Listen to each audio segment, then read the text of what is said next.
रामेति रामेति रमे रामे मनोरमे सहस्रनाम ततुल्यम राम नाम वरानने। भगवान शंकर जिस राम नाम की वंदना करते हैं, भगवान कृष्ण जिस राम नाम की महिमा स्वयं अर्जुन से कहते हैं, वह राम नाम महामंत्र है और उसके जाप करने से, उसको जपने से, उसको रटने से संत महात्माओं का अनुभव है कि निश्चय ही जीव का कल्याण होता है। अब प्रश्न हृदय में उदित होता है कि इस राम नाम का जप कैसे किया जाए, कैसे जपा जाए राम नाम कि निश्चय ही जीव के सकल मनोरथ पूर्ण हो जाए, जीव जो चाहे सो से प्राप्त हो जाए, उसके मनोरथ सिद्ध हो, उसे धन की प्राप्ति हो, उसकी लौकिक और पारलौकिक सभी कामनाओं की पूर्ति हो। जय श्री हरि। पूज्य गुरुदेव के चरणों में बारंबार प्रणाम। राम नाम महामंत्र है।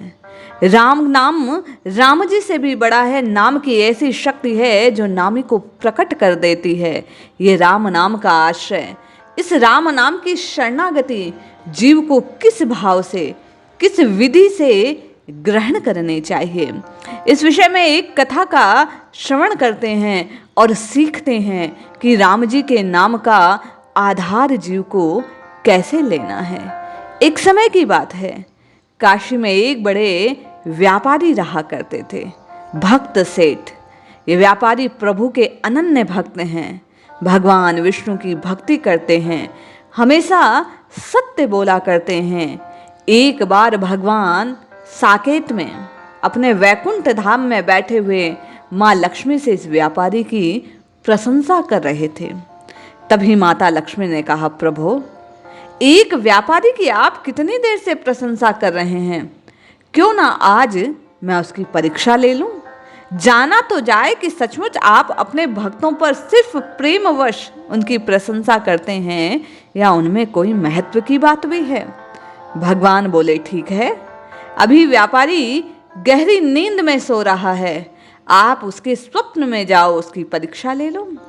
माँ अगले ही क्षण एक छद्म वेश धारण करती हैं और उस व्यापारी सेठ के हृदय में पहुंच जाती है। स्वप्न में धन की देवी माता लक्ष्मी को सामने प्रकट देखकर वह मनुष्य कहता है, माँ, आपको बारंबार प्रणाम। व्यापारी अपनी आंखों पर यकीन नहीं कर पाया। वह बोला, हे माँ, आपने साक्षात दर्शन दे मेरा जीवन धन्य कर दिया। बताइए, मैं आपकी क्या सेवा कर सकता हूँ? कुछ नहीं, मैं तो बस ये बताने आया हूँ कि मेरा स्वभाव चंचल है। मैं वर्षों से तुम्हारे भवन में निवास करते करते ऊब चुकी हूँ, अब मैं यहाँ से जा रही हूँ। जैसे ही उस व्यापारी भक्त ने ये बात सुनी, उसने हाथ जोड़कर निवेदन किया, आप जाना चाहती हैं, जा सकती हैं, किंतु मैं चाहता हूँ आप यहीं रहें।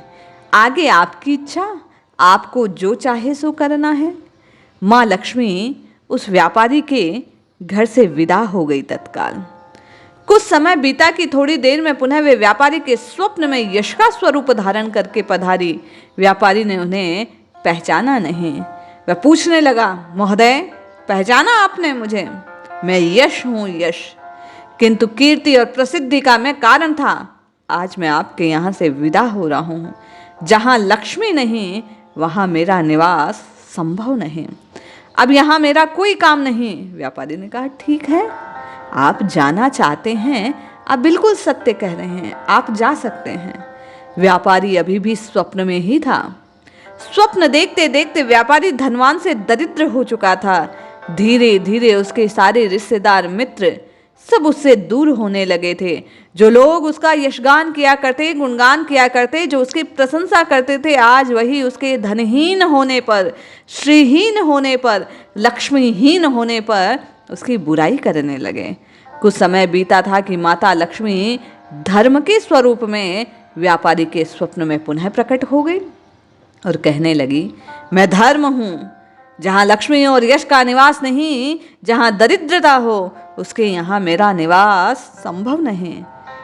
भगवान की मर्जी जानकर उस व्यापारी ने उन्हें भी हाथ जोड़कर विदा कर दिया। कहा, जैसी आपकी इच्छा, आप जाना चाहते हैं, आप चले जाइए, प्रभु मुझ पर कृपा करेंगे। धर्म भी इस प्रकार वहाँ से विदा हो गया। वह स्वप्न में ही लेटा था कि थोड़ा समय और व्यतीत हुआ। लक्ष्मी सत्य के स्वरूप में उसके स्वप्न में पकड़ हुई। बोली, मैं सत्य हूं। लक्ष्मी, यश और धर्म जहां नहीं वहां सत्य का क्या काम। जैसे ही व्यापारी ने ये सुना, तुरंत उसके पैर पकड़ लिए और बोले, महाराज, मैं आपको जाने नहीं दूंगा, मैं प्राण त्याग दूंगा तत्काल यदि आपने मेरा त्याग किया। मैं आपके बिना एक क्षण भी नहीं रह सकता, मैं आपके बिना नहीं रह सकता। सत्य को बड़ा आश्चर्य हुआ। माँ लक्ष्मी जो सत्य के स्वरूप में थी, व्यापारी से प्रश्न करने लगी कि 3 जब गए तो तुमने आसानी से उन्हें जाने की आज्ञा दे दी, जाने के लिए सहमति दे दी, किंतु मुझे इस प्रकार क्यों रोक रहे हो। व्यापारी कहने लगा, मेरे लिए वे तीनों बहुत महत्व रखते हैं, लेकिन आपसे अधिक नहीं। मैं भगवान के नाम का जप करते करते उद्देश्यपूर्ण जीवन केवल और केवल आपके सहारे जी सकता हूँ। लक्ष्मी, यश और धर्म ना भी रहे, किंतु यदि मैं नाम जप करता रहूं तो मेरे प्रभु मेरे हृदय को कभी त्यागेंगे नहीं। किंतु वह नाम यदि मैंने आपके बिना असत्य के मार्ग से जपा तो प्रभु मुझे मिल नहीं सकते, इसलिए मैं आपको अपने जीवन से जाने नहीं दे सकता। इस प्रकार करुण स्वर में वह व्यापारी सत्य को रोकने के लिए बार बार आग्रह करने लगा। उसकी अटूट भक्ति को देखकर सत्य वहां रुकने के लिए विवश हो गया और उसने वचन दिया कि हे व्यापारी, मैं तुम्हें छोड़कर कभी कहीं नहीं जाऊंगा। ऐसा कह सत्य तत्काल वहां से अंतर्ध्यान हो लगा।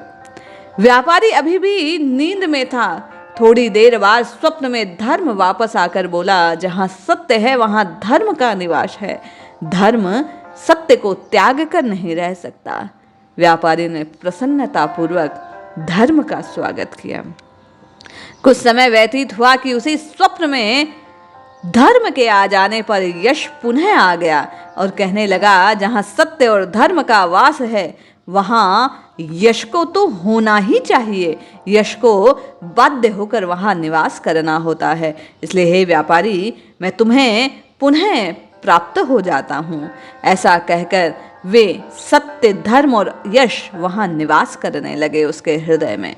माता लक्ष्मी थोड़ी ही देर में, जब वह तीनों वापस उस व्यापारी के सम्मुख थे, तो माता लक्ष्मी अपने पूर्ण स्वरूप में वहां प्रकट हो गई और कहने लगी, हे वत्स, मैं निश्चय ही तुम्हारे हृदय में, तुम्हारे घर में, तुम्हारे जीवन को कभी नहीं त्यागूंगी, क्योंकि जहां सत्य, धर्म और यश है, लक्ष्मी सदैव वहां निवास करती है। तुमने अपने सत्य की आराधना से, अपने नाम के प्रति प्रेम से मुझे जीत लिया है। ऐसा सुनते ही व्यापारी की नींद खुल गई। उसको लगा स्वप्न में वास्तविकता में उसकी जो कड़ी परीक्षा थी उसने उसे उत्तीर्ण कर लिया है। याद रखना चाहिए, हम बार बार प्रश्न करते हैं कि नाम का अनुभव हमें नहीं होता। हमें दिव्य किसी अनुभूति से दो चार होने का अवसर आज तक नहीं मिला। क्या करना चाहिए? नाम जपना चाहिए, किंतु नाम का आस्वादन केवल और केवल सत्य रीति से, हृदय में सत्य भाव को धारण करके, केवल और केवल श्री भगवान मेरे हैं, मैं श्री भगवान का हूँ, ऐसा सत्य भाव रखकर प्रभु से प्रेम करना चाहिए और बारंबार पुकारना चाहिए। क्योंकि प्रभु स्वयं कहते हैं, मोहि कपट छल छिद्र न भावा। जो भी दंभ से, किसी न किसी आडंबर के, किसी को दिखाने के लिए, कुछ प्राप्त करने के लिए नाम का आस्वादन करता है, वह वास्तव में नाम को नहीं, अपनी कामना को पूरी करने के लिए नाम का सहारा लेता है। इसलिए केवल और केवल प्रभु की प्राप्ति के, मैं राम जी का हूँ, राम जी मेरे हैं, इस बात को हृदय में आधार बनाकर केवल और केवल नाम जपते रहेंगे सत्य के साथ। सत्य क्या है? श्री भगवान राम नाम ही सत्य है। सत्य स्वयं परम सुंदर, वे भगवान परमानंद है। उन्हें अपने हृदय में स्थान दीजिए। जपिए जपिए जपिए नित्य निरंतर, केवल और केवल प्रभु के नाम को जपिए, सत्य भाव से जपिए। धर्म, यश और लक्ष्मी उसके सहायक हैं। जब आप सत्य भाव से, हृदय से, प्रेम से, करुणा से, आर्त भाव से प्रभु को पुकारेंगे तो ये धन, ये मनोरथ, ये कामनाएं स्वतः पूर्ण हो जाएंगी। इनके लिए आपको प्रयास नहीं करना होगा। इसलिए नित्य निरंतर केवल और केवल प्रभु के नाम को जपिए, कल्याण अवश्य होगा। जय श्री हरि।